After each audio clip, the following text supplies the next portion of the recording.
On arrive maintenant à quelque chose de fondamental qui est la timeline. Alors, la timeline. La timeline, vous l'avez compris déjà, c'est ici qu'on va venir animer.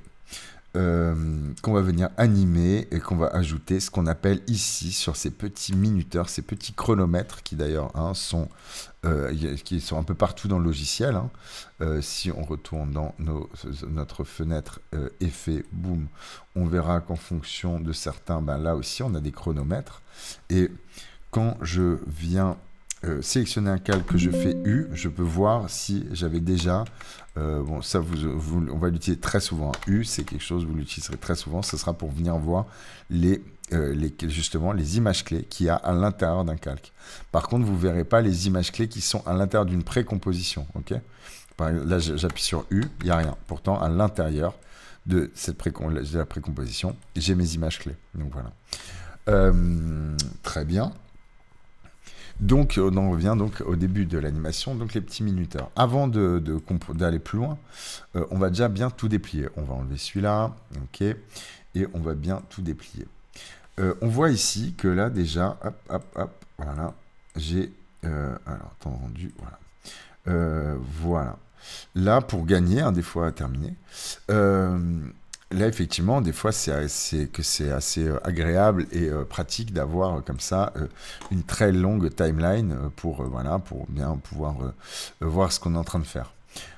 Déjà, là, ici, je vais pouvoir effectivement venir zoomer dans ma timeline, mais je peux aussi le faire en appuyant sur Alt et molette, d'accord. Je vais pouvoir et le zoom va se faire là où est mon pointeur. Donc ça, c'est quelque chose de très pratique. Et je peux aussi venir me déplacer avec toujours l'espace, avec espace, mais un espace long, d'accord. C'est parce que si j'appuie sur espace, c'est une lecture, d'accord. Donc là, je maintiens espace et je peux venir donc zoomer. Donc là, Alt, je viens zoomer, espace, voilà, et vu que Alt et espace sont l'un à côté de l'autre, c'est assez pratoche. Ok, donc, mais sinon, je peux toujours venir zoomer comme ça et venir me déplacer comme ça, si jamais j'ai des petits soucis de souris ou je sais pas. Là, ici, on voit aussi que ça, c'est ce qui va définir mon point d'entrée et mon point de sortie de la scène, d'accord. Donc, c'est-à-dire que si là, par exemple, là, si je mets à 10 secondes, en vrai, là, si je fais un rendu, il considérera que je commence à 10 secondes et que je m'arrête à 30 secondes. Donc, il faut être toujours très vigilant là-dessus aussi. Ok.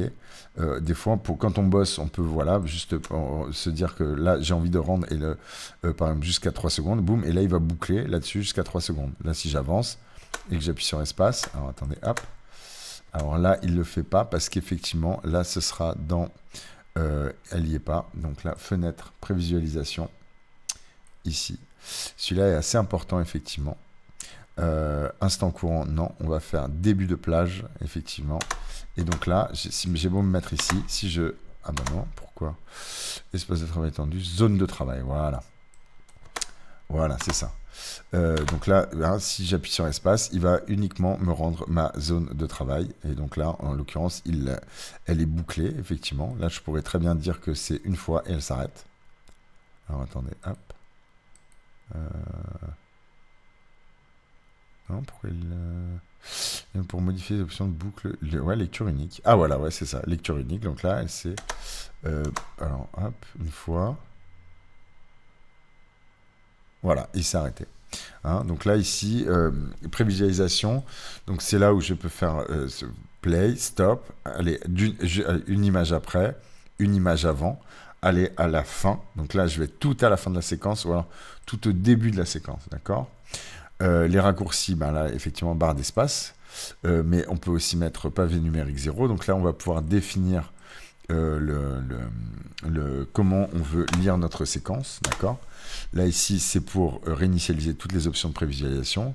Mettre en cache avant de lecture, c'est-à-dire que là, je vais lui demander de tout calculer. Il va pas lire, parce que des fois, quand il y a du son, des choses comme ça fait des bruits comme ça. Et donc là, je vais lui dire non, là, tu calcules tout. Une fois que c'est calculé, tu lis.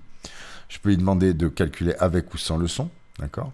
Je peux lui demander effectivement là aussi de mettre afficher les incrustations de contrôle de calque telles que les repères, les poignées, les masques dans l'aperçu. Donc là je peux lui demander de les mettre ou de ne pas les mettre. Ok. espace, donc là on l'a vu, hein, ça c'est zone de travail, espace de travail, durée totale, donc la durée totale, en l'occurrence, boum, si instant début de plage ou instant courant, la cadence, la résolution, des fois c'est intéressant de mettre une cadence à 15, ou alors ou d'ignorer 2 images et la résolution en un tiers. Si maintenant je fais espace, là on voit, il ne calcule pas toutes les images, on voit qu'il est tac, tac, tac, tac, tac, tac, tac, tac, et là on est en temps réel, ok. Donc là si je refais, hein, boum, là, je vois, hein, tac, tac, tac, tac, tac. Il est en cadence de 15 et il ignore il y a 2 images. Donc voilà. Et en un tiers. Je peux le faire également là en intégrale. On verra que la qualité, boum. Là, si je mets 0 et cadence 30, voilà. Hop, et je reviens. Voilà, on voit que là, effectivement, on a un résultat qui n'a rien à voir. Voilà, donc là, ici, c'est l'outil de prévisualisation. On ne l'avait pas vu tout à l'heure. J'en reviens maintenant à ma timeline, pardon. Hein. Donc ma timeline, ici effectivement, donc là on a bien compris, point d'entrée, point in, point out, point d'entrée, point de sortie, là le repère pour venir se balader dedans, d'ailleurs effectivement il est en double, je peux également aussi venir ici, donc là sur les montagnes et venir me déplacer ici, donc il y en a un au-dessus et en dessous, bon, voilà. Là mon timecode, ok, si là je souhaite venir à 10 secondes, et ben je tape 10, tac, tac, tac, tac, 1, 2, 0, 0, boum. Et voilà, avant d'aller plus loin, je vois également que là, il me dit, hein, 10 secondes, je suis à 30 images par seconde, donc je suis 10 fois 30, 300, je suis à 300e image. C'est aussi quelque chose qui vous servira. Là, j'ai une petite barre de recherche pour quand j'ai beaucoup de calques. Si j'ai bien fait mon boulot et que j'ai bien nommé mes calques, et ben là, je viens taper ce dont j'ai besoin et il va me retrouver mon calque. Des fois, dans des listes très longues, ça peut être assez pratique. Mini-organigramme de composition. Ben là, effectivement, on voit ce que c'est que mon organigramme. C'est quoi? Ben là, le mini-organigramme, il y a les gros organigrammes, qu'on va pouvoir venir voir ici. L'organigramme de composition. Alors, pourquoi? Alors, il faut que je vienne sélectionner tuto, je pense. Fichier, c'est ça. Organigramme, pardon. Hop. Ouais, si, organigramme. Et B. Organigramme, aucun. Chelou. Fermer le panneau, nettoyer, non. Bon. En tout cas, là déjà, j'ai mon mini-organigramme, c'est-à-dire que là, je peux venir me balader, hein, en fonction. Et là, il va me dire toutes les compositions qu'il y a à l'intérieur de ma composition là, qui est donc ma composition tuto. Donc des fois, ça peut être assez pratique.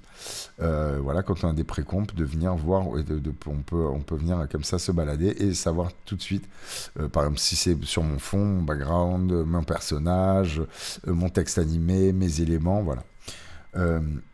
Là, ici, il y a quelque chose qui effectivement va devenir assez intéressant aussi. Bon, là, ce que je vais faire déjà, c'est je vais venir tout déplier. D'accord? Donc là, je vais mettre absolument toutes les infos. Ici, c'est justement, donc là, on l'a vu, pour se balader, c'est bien des fois de pouvoir masquer les choses. Donc là, c'est ici que ça se passe. Donc si vous voyez qu'il vous manque des colonnes ici, sachez que voilà, généralement c'est en bas ici que ça se situe. Là on aura nos points d'entrée, nos points de sortie, d'accord, voilà, ça peut être intéressant. Là on aura notre temps de rendu, d'accord, ça aussi c'est assez nouveau, mais là de la même manière on peut venir aussi là les clés par exemple, et tout ça est évidemment paramétrable aussi, hein, on peut venir dire voilà le temps de rendu je le veux ici, ça n'empêche que voilà, là je vais l'envoyer, donc là c'est bien parce qu'il nous montre ce qui fait galérer ou galérer ou pas d'ailleurs, hein, qu'est-ce qui roule, là c'est 30 millisecondes des fois sur des précompos, s'il y a des particularités, des trucs comme ça, on voit ici que là il nous indique que c'est lui qui par exemple, si on doit soit le désélectionner, soit effectivement le faire jouer, ce qu'on voyait tout à l'heure, le faire jouer en filaire ou des choses comme ça, pour gagner du temps. Donc bon. Mais là, surtout, on va regarder un petit peu tout ce qui se passe au niveau des libellés et ici, de ce qu'on peut venir cacher. Parce que des fois, on a énormément de calques. D'accord ? On a beau faire des précompositions. ça arrive que effectivement là des fois on a besoin de choses que on se dit bah là ou je sais pas, par exemple on a des repères, des fichiers, je sais pas, on peut avoir un fichier de couleur par exemple ici ou un repère, une vidéo par exemple repère pour un repère temporel par exemple, pour voir quand quelqu'un parle, ce genre de choses. Et ben par exemple ce qu'on pourrait faire, ce serait simplement, là c'est quelque chose d'assez intéressant, on voit que c'est un petit bonhomme qui se cache. Si je clique dessus, là il est caché, là il se montre, là il est caché. Si je viens cliquer ici, boum, ben, tous ceux que j'aurais, donc si là par exemple je fais les 4, regardez, boum, tout disparaît dans ma timeline. Et là du coup tout ce qui n'était pas cliqué resterait dedans. Et pourtant il reste complètement en fait visible au rendu. Mais par contre on ne les voit plus, hop, on les voit plus dans la timeline. Ça peut être assez intéressant quand on a, et là aussi, énormément de fichiers. Des fois, il y a des choses qui nous polluent et qu'on n'a pas, qui sont pas forcément utiles d'avoir tout le temps en haut. Un fichier son, par exemple. Un fichier son, typiquement, là, j'aurais pas besoin de le voir, quoi. Ou un background, par exemple. Hein, c'est le genre de truc, je vais pas y toucher, donc je sais que, boum, et ben, ça va clarifier un petit peu ma timeline et mon panneau de montage. Donc, souvenez-vous, c'est ici. Ici, c'est donc l'interpolation d'images clés. Appliquer l'interpolation d'image au calque dont l'option interpolation est activée. On verra ça plus tard aussi. Là, c'est le flou de bouger. Donc là, c'est pareil. Ce qu'il y a, c'est qu'effectivement, là, il va falloir, en l'occurrence, là, on l'a pas. Il y a par exemple que ce soit ici, vous voyez, hein, en gros, en général, c'est toujours repris ici. Donc là, par exemple, là, ce serait... on va le faire très rapidement, je vais vous montrer, mais vous connaissez, hein, c'est un motion blur. Hein. Donc ça veut dire que là, par exemple, ce calque-là, je vais lui mettre un motion blur. Et si je le fais passer très très vite, d'accord, donc là, ici, sur l'axe X, et que là, je le fais venir tac, très vite, hop, là, en quelques secondes, bah regardez. Alors attendez, vous voyez, là, si je décoche le motion blur, voilà, là, il va mettre un flou de mouvement, en gros. Okay, ce qui est un flou en général assez réaliste, mais qui consomme en général pas mal de ressources en fonction. Mais voilà, là on le voit, tac. Bon là il est déjà calculé, mais ça peut très vite consommer quoi, un motion blur. Hein. Donc là j'appuie sur N pour voilà. Pourquoi il me fait ça? Ouais. 0, 1, 2. Non, là il y a un truc qui ne va pas dans ma prévisualisation, c'est ça. Déplacement de durée totale, début de plage, mettre en cache avant lecture, non, justement, c'était ça. Boum, voilà. Là, voilà. Ok. Donc là, boum, je vois. Et si je vais encore plus vite, par exemple, je vais faire commencer beaucoup plus tard. Donc là, il calcule. Ok. Ah mince. Et durée totale, non. Zone de travail, voilà. Voilà, pardon, ça c'est ma zone de travail, donc c'est bon, clac. Et là, il revient au début. Voilà. Ok, donc ça c'est le motion blur. On verra pour l'interpolation.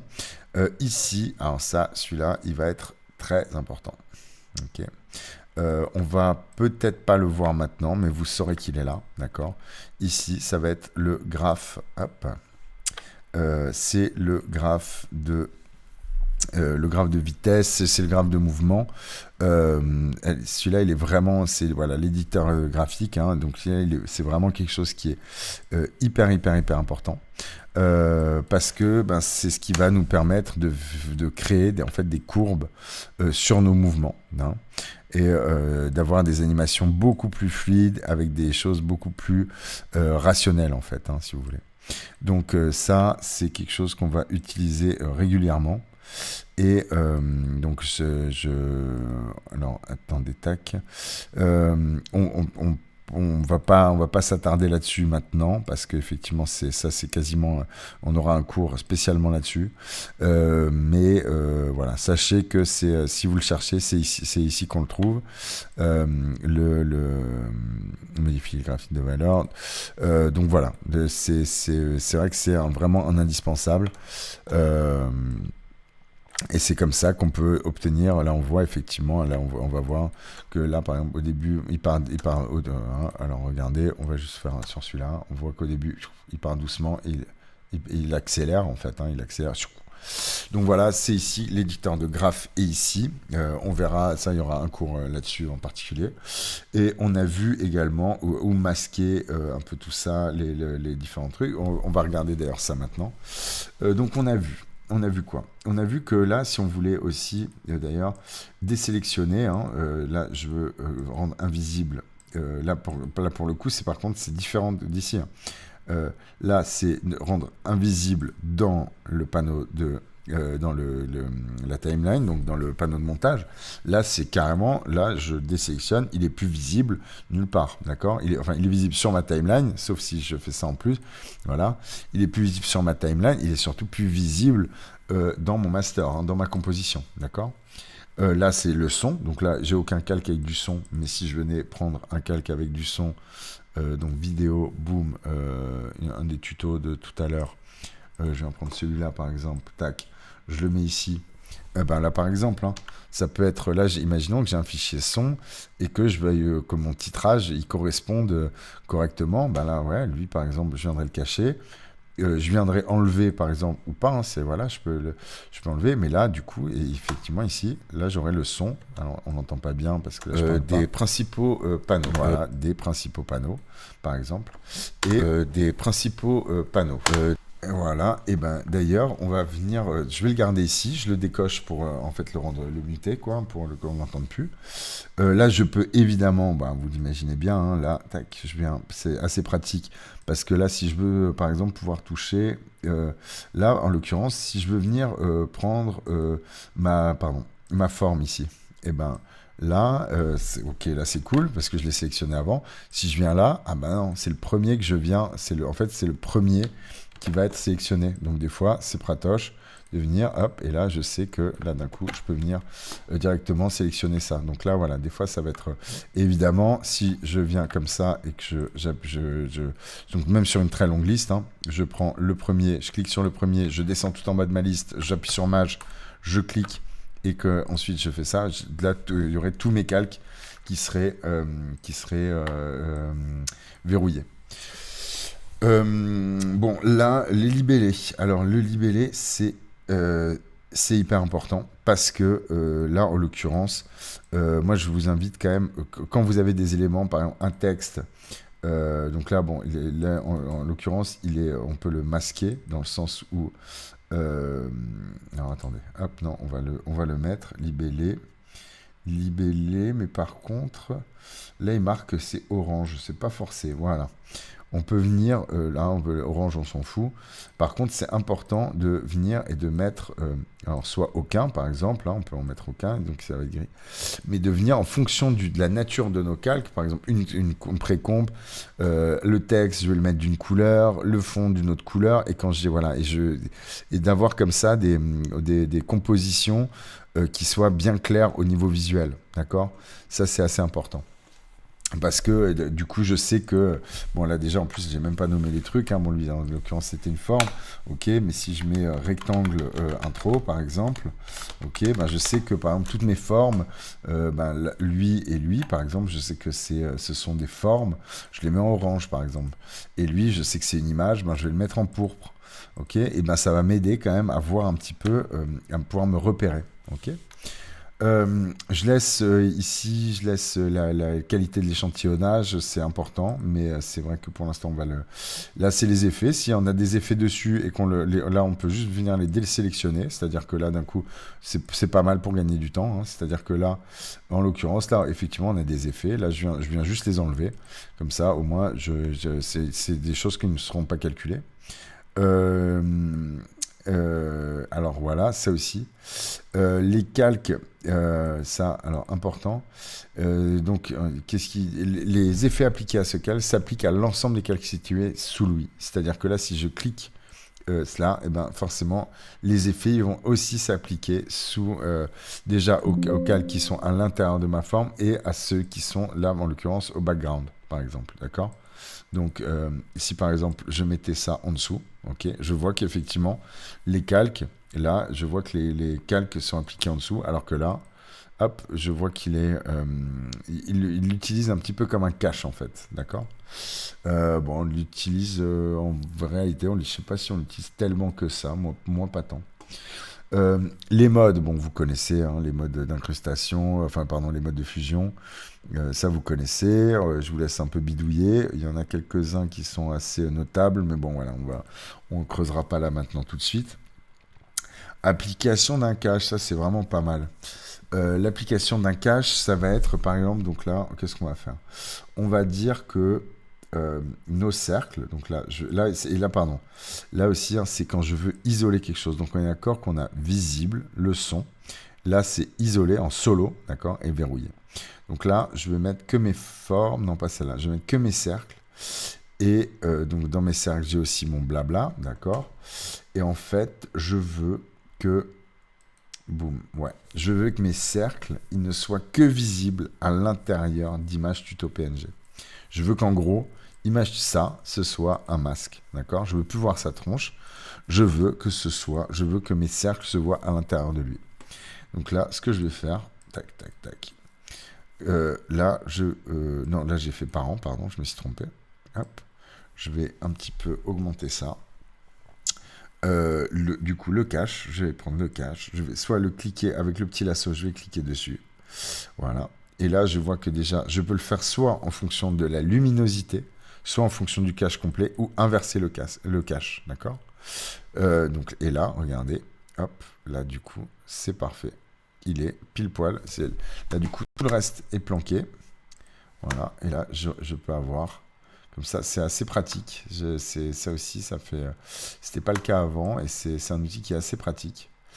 Donc voilà, c'est quelque chose... Et là, en l'occurrence, par exemple, ben ouais, je pourrais avoir... alors là, il est... ouais, donc là, on voit, en fait, c'est uniquement sur la luminance, voilà, ou je peux l'inverser aussi. Donc c'est quelque chose d'assez puissant.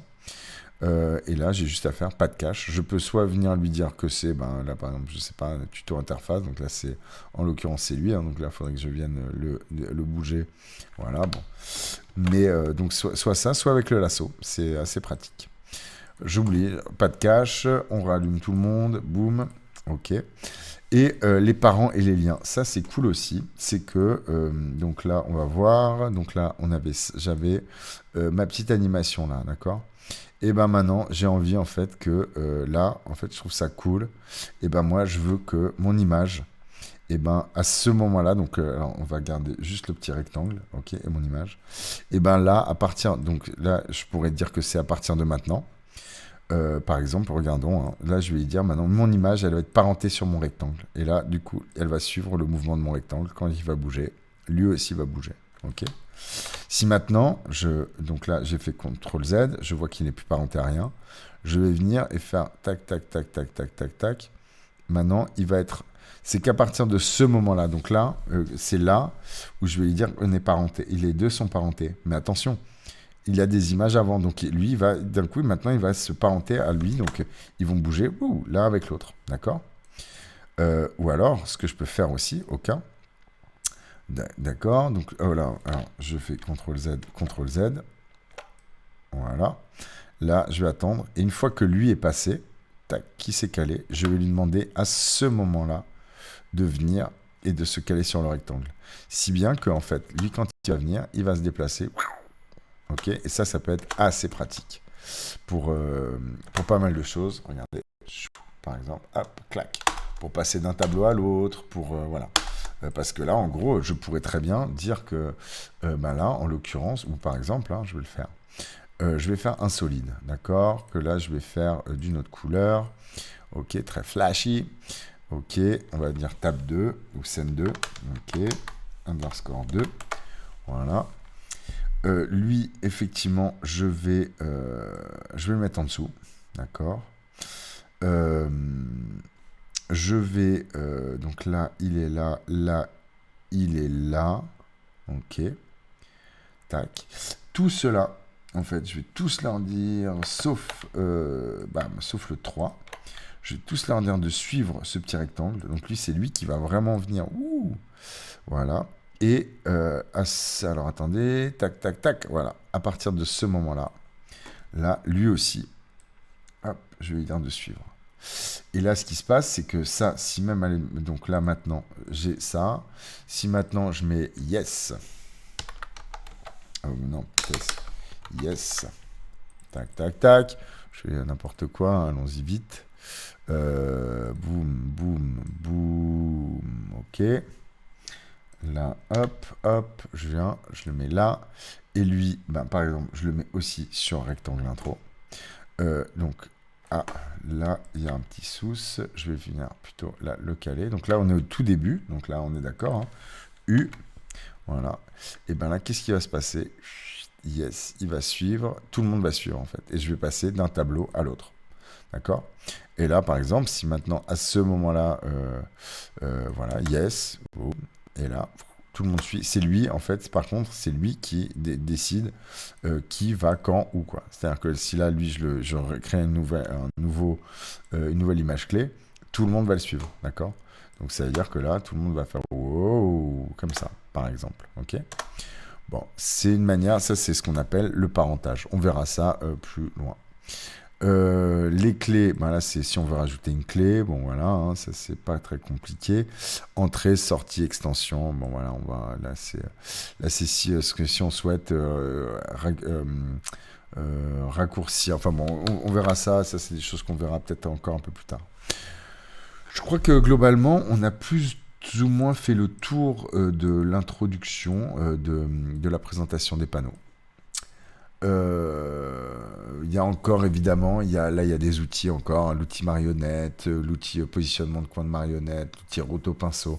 C'est des effets qui sont vraiment très très particuliers, qu'on utilisera, qu'on va voir cette année. Mais voilà, qui pour l'instant, en tout cas pour notre initiation et notre introduction, ne sont pas indispensables de loin pas.